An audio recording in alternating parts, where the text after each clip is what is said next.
Happy Christmas and happy new year. എൻ്റെ എല്ലാ ആശംസകൾ എൻ്റെ എല്ലാ കൂട്ടുകാർക്കും. ക്രിസ്തുമസ് ഒക്കെ കഴിഞ്ഞു, ന്യൂ ഇയറിന് മാത്രമേ ഈ വീഡിയോ അപ്ലോഡ് ചെയ്യാൻ സാധിക്കുകയുള്ളൂ. കാരണം ക്രിസ്തുമസ് കഴിഞ്ഞാണ് ഞങ്ങളുടെ കരോൾ പ്രോഗ്രാം. അതിൻ്റെ കുറച്ച് വീഡിയോസും കുറച്ച് നല്ല നിമിഷങ്ങളും ഈ ഒരു വീഡിയോയിൽ അപ്ലോഡ് ചെയ്യണമെന്നുണ്ടായിരുന്നു. അതിന് സാധിച്ചു.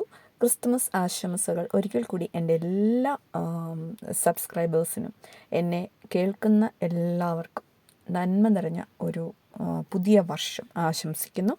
Wishing every one A Christmas full of love and piece. അത്യുന്നതങ്ങളിൽ ദൈവത്തിന് മഹത്വം, ഭൂമിയിൽ ദൈവകൃപ ലഭിച്ചവർക്ക് സമാധാനം. വിശുദ്ധ ലൂക്കോസിൻ്റെ സുവിശേഷം 2-ാം അധ്യായം 14-ാം വാക്യത്തിൽ പറഞ്ഞിരിക്കുന്നത് ഒരു വാക്യമാണ്. ഞാൻ കർത്താവിനെ പാടി സ്തുതിക്കും, അവിടുന്ന് എന്നോട് അതിരറ്റ കരുണ കാണിച്ചിരിക്കുന്നു. സങ്കീർത്തനം 13:6 ഇപ്രകാരവും പറഞ്ഞിരിക്കുന്നു. ഞാൻ ആഗ്രഹിച്ച ഒരുപാട് കാര്യങ്ങളിൽ ഒന്നും തന്നെ ഇല്ല ഇനിയും അത് എനിക്ക് നേടിയെടുക്കാൻ. കാരണം ഞാൻ ആഗ്രഹിച്ചതൊക്കെ എനിക്ക് എല്ലാം കുറച്ച് താമസിച്ചാണെങ്കിലും എല്ലാം എനിക്ക് ദൈവം തന്നു, അനുഗ്രഹിച്ചു. അതിൽ യൂട്യൂബ് ചാനൽ തുടങ്ങണമെന്ന് എനിക്ക് ഭയങ്കര ആഗ്രഹമായിരുന്നു. അതിൽ നിന്ന് ഏണിങ്സ് ഒന്നും കിട്ടുമെന്ന് എനിക്ക് അറിയത്തില്ലായിരുന്നു. പക്ഷേ അത് പിന്നീട് പുറകെയാണ് ഞാൻ അറിഞ്ഞത് അതിൽ നിന്നും ഇൻകം കിട്ടും, ഏണിങ്സ് ഉണ്ടാകും എന്നൊക്കെ. പക്ഷേ അത് കഴിഞ്ഞ് ഒരുപാട് കാലം കഴിഞ്ഞാണ് ഞാൻ എൻ്റെ ഫേസ്ബുക്ക് സ്റ്റാർട്ട് ചെയ്തതും അതിനകത്ത് കൂടുതൽ ഫോട്ടോസും വീഡിയോസും റീൽസും ഒക്കെ ഞാൻ അപ്ലോഡ് ചെയ്ത് എനിക്ക് നല്ലൊരു ഇൻകം ഏൺ ചെയ്യാൻ എനിക്ക് സാധിച്ചു.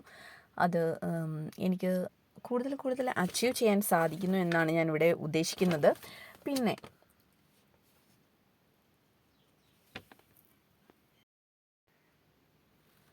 അവൾ ഒരു പുത്രനെ പ്രസവിക്കും, നീ അവന് യേശു എന്നു പേരിടണം. എന്തെന്നാൽ അവൻ തൻ്റെ ജനത്തെ അവരുടെ പാപങ്ങളിൽ നിന്ന് മോചിപ്പിക്കും. കന്യക ഗർഭം ധരിച്ച് ഒരു പുത്രനെ പ്രസവിക്കും. ദൈവം നമ്മോടുകൂടെ എന്നർത്ഥമുള്ള ഇമ്മാനുവേൽ എന്നവൻ വിളിക്കപ്പെടും.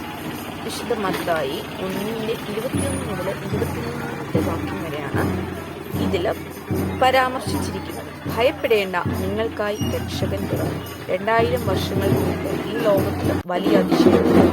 ലോകത്തെ സൃഷ്ടിച്ച് കാത്തു പരിപാലിക്കുന്ന ദൈവം നമ്മെ ഒരു സാധാരണ മനുഷ്യനായി ലോകത്തിൽ പിറന്നു. ദൈവം എന്തിനാണ് മനുഷ്യനായി പിറന്നത്? ഇസ്രായേൽ രാജ്യത്തിൽ ബേത്ലഹീം എന്ന ഒരു ചെറിയ പട്ടണത്തിൽ ദൈവം മനുഷ്യനായി ജനിച്ചു. ആ സന്ദേശം ദൈവദൂതന്മാർ ലോക ജനതയെ അറിയിച്ചു.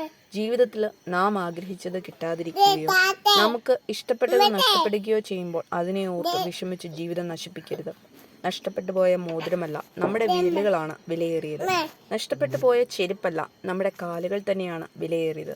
നഷ്ടങ്ങൾ എപ്പോഴും നഷ്ടം മാത്രമാണ്. അതിൽ വിഷമിച്ചിരിക്കാതെ മുന്നോട്ട് ഇനി എങ്ങനെ എന്ന ചിന്ത നമ്മിൽ ഉണ്ടാകണം. നഷ്ടപ്പെട്ടതോ കിട്ടാതെ പോയതോ അല്ല വലുത്, ജീവിതമാണ്. നമ്മുടെ കൂടെയുള്ളവരെ സന്തോഷിപ്പിക്കുക. ജീവിതത്തിൽ ആഗ്രഹിച്ചതെല്ലാം കിട്ടണമെന്നില്ല. കഷ്ടപ്പെട്ട് നേടിയത് എപ്പോൾ വേണമെങ്കിലും നഷ്ടപ്പെട്ടേക്കാം. അപ്പോഴൊക്കെ ജീവിതം എന്ന മഹാനിധി നശിപ്പിക്കരുത്. ജീവിക്കുക. മുൻവർഷത്തെ നല്ല അനുഭവങ്ങളെ മനസ്സിൽ നിലനിർത്തി മോശമായവയെ തുടച്ചു നീക്കാനാണ് നാം ശ്രമിക്കേണ്ടത്.